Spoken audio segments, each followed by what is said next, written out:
Champion बना T20 world cup 2024 का। वहीं दूसरी तरफ दो पिलर्स जो कि टीम इंडिया के माने जाते हैं, एक तरफ Rohit Sharma the captain and Virat Kohli the main player for team India. इन दोनों प्लेयर्स ने ये डिसाइड किया that T20 format is enough for them and they will hang their boots और यंगस्टर्स को अब मौका देंगे कि वो आगे हैं। जनरली ऐसा होता नहीं है, इतने हाई नोट पे कौन छोड़ के जाता है? दो इकट्ठे एग्जैक्टली मतलब विराट कोहली ये कहते हैं मैंने तो विनिंग नॉक मैंने खेला है, तो मैं तो अभी कोई 2-3 साल और गुजार लूंगा। बट यस, उसके हवाले से बात करेंगे और इंट्रोड्यूस कराते हैं हमारे मेहमानों को। तो हमारे साथ मौजूद हैं सुहेल तनवीर एंड उमर फारूक कॉल्सन। अस्सलाम वालेकुम and welcome to the show. वालेकुम सलाम। तो सबसे पहले तो एटलीस्ट जिस तरह का हम फाइनल एक्सपेक्ट कर रहे थे, फाइनल उसी का हुआ। नर्व रैकिंग फाइनल, एक तरह से पेंडुलम की तरह इधर से उधर घूम रहा था और फिर साउथ अफ्रीका एक डेफिनेट विनर लग रहा था and eventually those last 3 overs turn around the match in the favor for India. देखिए ऑब्वियसली वो कल भी अब्दुल्ला दीवाने वाली बात हुई थी, तो हम जितने भी दीवाने अब्दुल्ला थे उनके लिए अच्छी चीज़ ये हुई कि मैच बहुत अच्छा हुआ। रिगार्डलेस कि हमें रिजल्ट से तो उतना फर्क नहीं पड़ता कि कौन जीता कौन हारा। हम बेसिकली चाह रहे थे कि एक अच्छा मैच देखने को मिले। सेमीफाइनल्स इतने अच्छे नहीं हुए तो वो पैसे पूरे हुए। जितने भी देखने वाले थे पूरी दुनिया में, जितने भी क्रिकेट लवर्स थे, क्रिकेट फैंस थे, सबको एक बड़ा एंटरटेनिंग और एक फाइनल जिस तरीके से होना चाहिए वैसा फाइनल हुआ। उसमें किसने क्या गलतियां की वो तो चलें, ऑब्वियसली रिजल्ट शोड के एंड पे वो कल मैंने बात की थी ना कि मैच नर्व्स का होगा, स्किल्स का नहीं है। स्किल्स दोनों टीमों की इक्वल थी और वो लगी भी मैच में। आपको कहीं पे साउथ अफ्रीका हावी नजर आई। शुरू में साउथ अफ्रीका ने बॉलिंग में उनको पकड़ा, पहले 2 ओवर में इंडिया जैसे स्टार्ट लिया, वो लग रहा था कि अब आज जो है बड़ा स्कोर करने में कामयाब होंगे। फिर साउथ अफ्रीका ने अच्छा पुल बैक किया। अगेन इंडिया ने एक कंपेटिटिव मोर देन मैं कहूँगा कि 5 स्कोर से ज़्यादा रन उन्होंने ऑन बोर्ड कर दिए। फिर साउथ अफ्रीका मैच में वापस आया। जिस तरीके से बैटिंग उन्होंने 2 विकेटें गिराने के बाद, जब जिस तरीके से मेरे ख्याल में स्टब्स ने बैटिंग की थ्रू आउट द टूर्नामेंट, वो एक उनकी बैटिंग में आप कह सकते हैं कि ऐसा एक लिंक था जिसने शाइन नहीं किया हुआ था। बट इंडिया की तरफ से डूबे और इनकी तरफ से ये स्टब्स, दोनों आप देखें कि पूरे टूर्नामेंट में इन्होंने कुछ भी नहीं किया, अपने गुनाह माफ करा लिए फाइनल में आके। ऐसी इनिंग्स खेली है एग्जैक्टली पूरे उन्होंने दोनों ने अपनी अपनी टीम की, अगर मैं कहूँ ना कि इनिंग में जान डाली है, वो इन दोनों की इनिंग्स थी जो एक कैमियो कहते हैं ना, जो जिससे जान पड़ती है। तो दोनों ने अपने गुनाह माफ करवा लिए। तो एक अच्छा मैच हुआ। एंड पे वो 5 ओवरों में 30 रन चाहिए हों और आपके पास मोमेंटम हो, आपने उससे पिछले 2 ओवरों में 35-40 रन किए हों और आपके मेन बैट्समैन बैटिंग कर रहे हो, तो ये एक्सपेक्ट कि बैटिंग टीम जो वो जीतेगी। But credit goes to India कि वो उस मौके पे दे न्यू कि इट्स मैटर ऑफ 1 विकेट। वो आउट होगा तो उसके बाद उनकी एक ऑलराउंडर एंड देन टेल है। तो इन क्रंच मोमेंट में यू नेवर नो, क्योंकि जितने मर्जी बड़े ऑलराउंडर आप हों या बैट्समैन हो ना, वर्ल्ड कप का फाइनल हो और जो लास्ट मोमेंट्स होते हैं ना वो मैटर करते हैं। तो इंडिया ने वो मोमेंट्स जीत के तो वर्ल्ड कप अपने नाम किया। तो ओवरऑल एक बड़ा अच्छा मैच हमने देखा और मैं नहीं कहूँगा कि बेस्ट टीम जीती है, मेरे ख्याल में बेस्ट नर्व्स को कंट्रोल करने वाली टीम जीती है। दोनों टीमें बेस्ट थी जिन्होंने फाइनल खेला, बट नर्व्स कंट्रोल करने की जहाँ बात आई तो वो India was better and ahead from south Africa and eventually they one the final. जैसे सुहेल आपने 3 आखिरी ओवर्स की बात की कि रन्स बिल्कुल करीब करीब ही थे, उसके को बहुत फ़र्क नहीं था। पाकिस्तान के ख़िलाफ़ भी 42 गेंदों पर 42 थे। तो ये जहाँ तक फिर फास्ट बॉलिंग है उनकी, हैसियत फास्ट बॉलर आप इन दोनों चीज़ों को अगर हम देखते हैं तो ये एक ऐसी जगह पर जहाँ पे मैच आपने वापस लिया अपने हाथ में फास्ट बॉलर्स में। Bumrah was the difference. Yes, वो आप कहेंगे कि क्लासन का आउट हार्दिक पांड्या ने किया, बट जो ओवर बुमराह ने किया, जब 4 ओवरों में 26 रन चाहिए थे, वो 2 रन पे उन्होंने ओवर कर दिया। एंड देन वो अर्शदीप ने आके ओवर किया। वहाँ से मेरे ख्याल में जो डिफरेंस सारा क्रिएट किया ना वो इसका बुमराह का था। बुमराह ने वो होप दी शायद थ्रू आउट द टूर्नामेंट, अभी भी हम कुछ कर सकते हैं। Throughout the tournament Bumrah was the man to go for Rohit Sharma और उन्होंने डिलीवर भी किया। किसी एक मौके पे, किसी एक जगह पे भी ऐसा नहीं हुआ कि जब कैप्टन ने उनसे कोई डिमांड की हो तो और वो फुलफिल नहीं की हो। तो having Bumrah in your team, I think ये इतनी बड़ी लग्जरी है कि जो बाकी किसी टीम के पास नहीं थी। और अगर मैं कहूँ कि बुमराह ने बॉलिंग में अकेले वो टूर्नामेंट जितवाया, ना सिर्फ मैच, तो वो गलत नहीं होगा।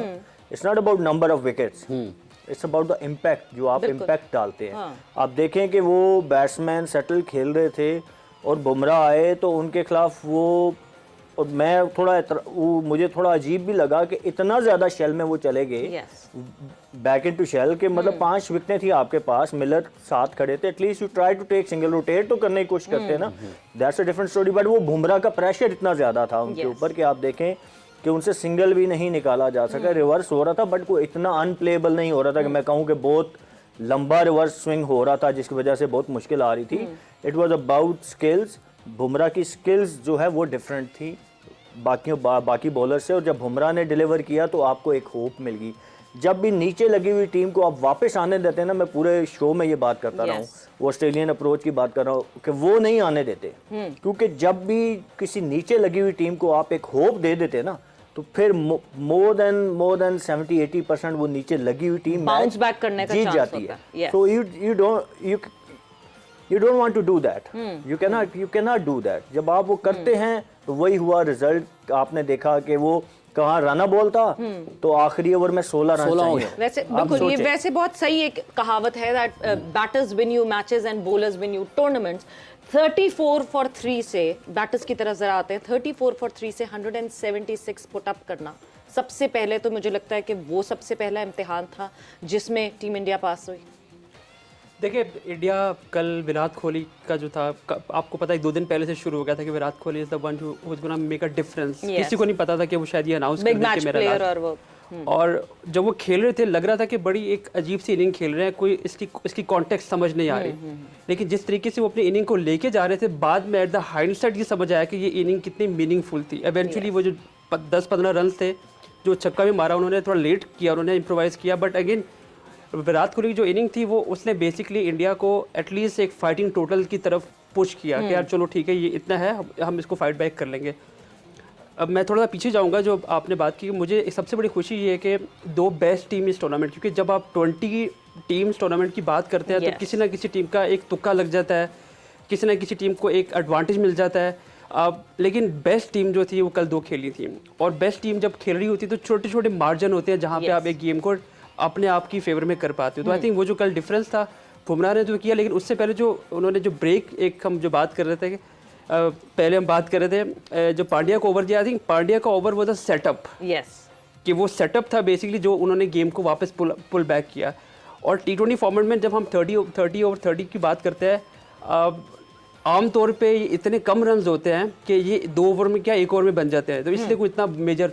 लेकिन इंडिया ने ये प्रूव किया कि it's not just about batting, it's about bowling as well, और आप कितनी एक्यूरेट बॉलिंग करते हैं। And not just bowling, it's the street smartness. हम जो सेटअप की बात कर रहे हैं, दैट पंत का जो मोमेंटम ब्रेक करना, पंत का वो जो जमीन पे पड़ जाना, वो पट्टियां लगवाना, वो टाइम, एंड उसके फौरन बाद वापस आते ही वो विकेट हासिल करना, that is all part of the script. And this is not cheating, I believe this is the positive way of going forward. What do you से? तो वो एग्जैक्टली जब आप 8 या 9 ओवर में जब वो सेट हो गए हुए थे, जैसे सुहेल बात कर रहा था कि वो एकदम मोमेंटम अपनी फेवर में ले आए थे, 10 ओवर हो गए, 11 ओवर, तो हमें फील आ रहा था कि अभी बुमराह को लाएंगे, अभी बुमराह को लाएंगे, लेकिन उन्होंने सेटअप किया गेम को। जितना डीप लेके जाते हैं साउथ अफ्रीका ने हारना था, और एग्जैक्टली उन्होंने ये कोशिश की कि कोशिश करें कि गेम को डीप लेके जाए और हमारे पास मौका मिले और हम इनको वापस पकड़ें। जो पाकिस्तान की आपने मिसाल दी कि पाकिस्तान भी सिचुएशन में था और साउथ अफ्रीका भी सिचुएशन में था, डिफरेंस सिर्फ ये था कि south Africa had that very strong momentum in favour of Pakistan का हिट एंड मिस था। हमें नहीं पता था कि पाकिस्तान किसी डायरेक्शन में जा रहे हैं, साउथ अफ्रीका प्रॉपर डायरेक्शन में जा रहा था। फाइनल गेम है, आपके पास अगला गेम ये मेक एंड ब्रेक है, खत्म है। तो जैसा दोस्तों आप देख रहे थे कि किस प्रकार पाकिस्तानी मीडिया भारतीय के जीत के ऊपर डिस्कशन करती हुई दिखाई दे रही थी, और एटलीस्ट इस बार पाकिस्तान को कम से कम ये तो नहीं लगा कि ये मैच भी पूरा स्क्रिप्टेड है, क्योंकि ये इन लोगों से कुछ होता नहीं है। और ये सीधा भारत अगर कोई मैच जीत जाती है, फाइनल में आ जाती है, या कोई T20 वर्ल्ड कप जैसा मैच भी जीत जाती है, तो ये लोग सीधा कहते हैं कि हाँ BCCI के पास पावर है, पैसा है, तो वो उसका उपयोग करके भारतीय टीम को जिता रहे हैं। पाकिस्तान के पास इससे अच्छे बहाने कहीं भी नहीं मिलेंगे। इनके खुद के देश की, इनकी टीम के कोई ठिकाने नहीं है, और ये हमें बताते हैं, हमारी टीम के ऊपर आरोप लगाते हैं। पर खैर इस बार मैच जितना बेहतरीन और रोमांचक हुआ है, इससे कम एटलीस्ट ये तो लगा कि हमारे हर भारतीय क्रिकेट प्लेयर ने सबके सामने, मतलब आंखों के सामने आ गया कि हमने मेहनत करी है, और हमारी मेहनत अपने दम पे T20 वर्ल्ड कप जीता है। चाहे विराट कोहली हो, रोहित शर्मा की बेहतरीन कैप्टनसी हो, जसप्रीत बुमराह की शानदार बॉलिंग हो, या हार्दिक पांड्या की टीम में साझेदारी हो। अक्षर पटेल, कुलदीप यादव, जितने भी हमारे खिलाड़ी थे, सबने अपना बेहतरीन योगदान दिया है इस टीम के अंदर और भारत ये T20 वर्ल्ड कप का फॉर्मेट जीत के आ गई है। रोहित शर्मा और विराट कोहली की कैप्टेंसी को लेकर तो हर कोई तारीफ करता ही है, रोहित शर्मा की खासकर कैप्टेंसी, क्योंकि उन्होंने IPL में भी कई ट्रॉफियां जिता रखी है।